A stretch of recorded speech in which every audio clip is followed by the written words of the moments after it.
নামাজে খোদার দ্বারে হাত পেতে চাইলে পরে, নামাজে খোদার দ্বারে হাত পেতে চাইলে পরে, খালি কেউ নাহি ফেরে যদি খোদা রহম করে।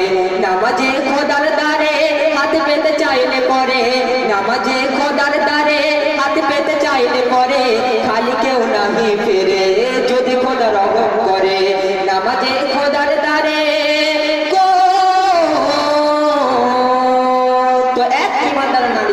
সে নামাজ পড়তো, আল্লাহর ইবাদত করতো, আল্লাহর উপাসনা আরাধনা করতো, কিন্তু তার স্বামী ছিল না, তার স্বামী ছিল মাতাল, নামাজ পড়তো না, আল্লাহর ইবাদত করতো না।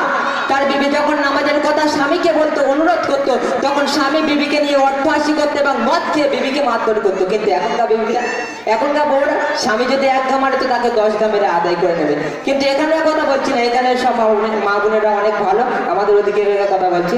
যাই হোক, একদিন দুপুরবেলা স্বামী যখন মদ খেয়ে বাড়িতে ফিরে দেখে তার এমন একটি দৃশ্য দেখে, স্বামী তখন রাগান্বিত হয়ে গেল। সেই দৃশ্যটা কি ঘটেছিল সেই সম্পর্কে কবি অতি মূল্যবান কথায় ছন্দের মাধ্যমে লিখে দেখুন।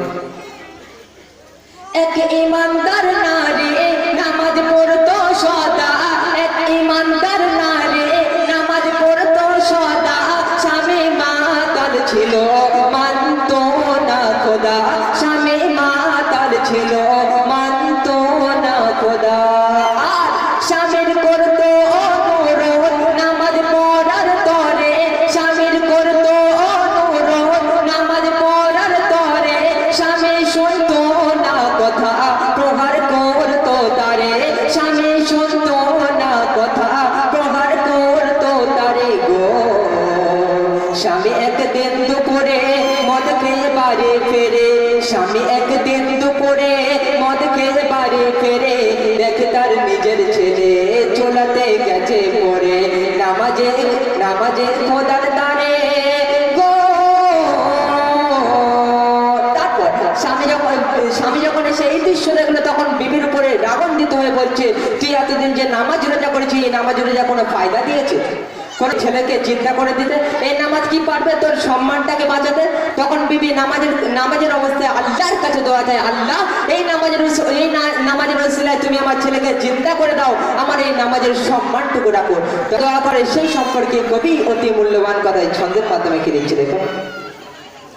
স্বামী রেগে বলে পড়ে মরলো ছেলে, স্বামী রেগে বলে পড়ে মরলো ছেলে, তোর নামাজ রোজা সব গেল বিফলে, তোর নামাজ রোজা সব গেল বিফলে। আর বিবি নামাজে বলে ও গো আল্লাহ মহান, বিবি নামাজে বলে ও গো আল্লাহ মহান, তুমি রাখো না এবার আমার নামাজের মান, তুমি রাখো না এবার আমার নামাজের মান গো। আর যে তোমার দ্বারে ছেলে দাও চিন্তা করে, ওই আর যে তোমার দ্বারে ওর ছেলে দাও চিন্তা করে, ডাকি তোমার কাতরে ফারিয়াদ শোনো মরে, ডাকি তোমার কাতরে ফারিয়াদ শোনো মরে। নামাজে খোদার দ্বারে গো।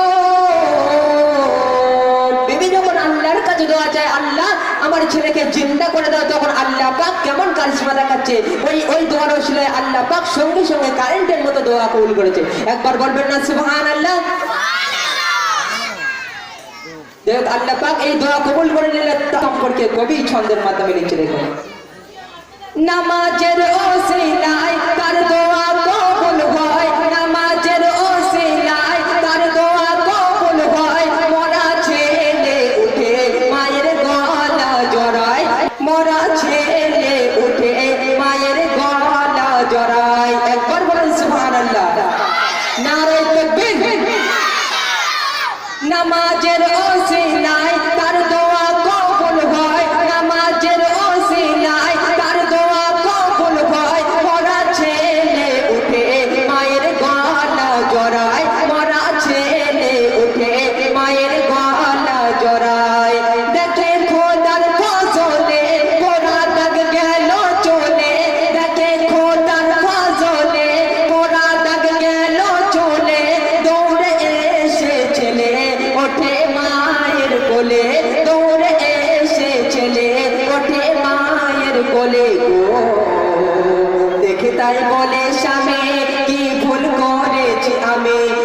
তাই বলে স্বামী কি ভুল করেছি আমি সবনে সাথে বলছে রে নীলামাজ তওবা করে সবনে সাথে বলছে রে নীলামাজ তওবা করে নামাজে খোদার দারে গো শেষ কথায় কবির মনের আর্য কবির ফারিয়াদ সে সম্পর্কে কবি অতি মূল্যবান কথাই কি লিখছে দেখুন স্বামী বিবিকে এই কয় ছিলাম শয়তানের ধোকায় স্বামী বিবিকে এই কয় ছিলাম শয়তানের ধোকায় তোমার খাটে নামাজে চোখ খুলিল আমায় তোমার খাটে নামাজে চোখ খুলিল আমায় তখন আজ হতে দুজনায় প্রভুর আরাধনায় আজ হতে দুজনায় প্রভুর আরাধনায় কাটাবো জিন্দেগি মনে রাখবো না সংশয় কাটাবো জিন্দেগি মনে রাখবো না সংশয় গো মনিরুজ্জামান বলে লেখাতে বলছো খোলে মনিরুজ্জামান বলে লেখাতে বলছো খোলে অথম রাগের বলে গাওয়াতে বলছো খোলে রহমের গুণে তারে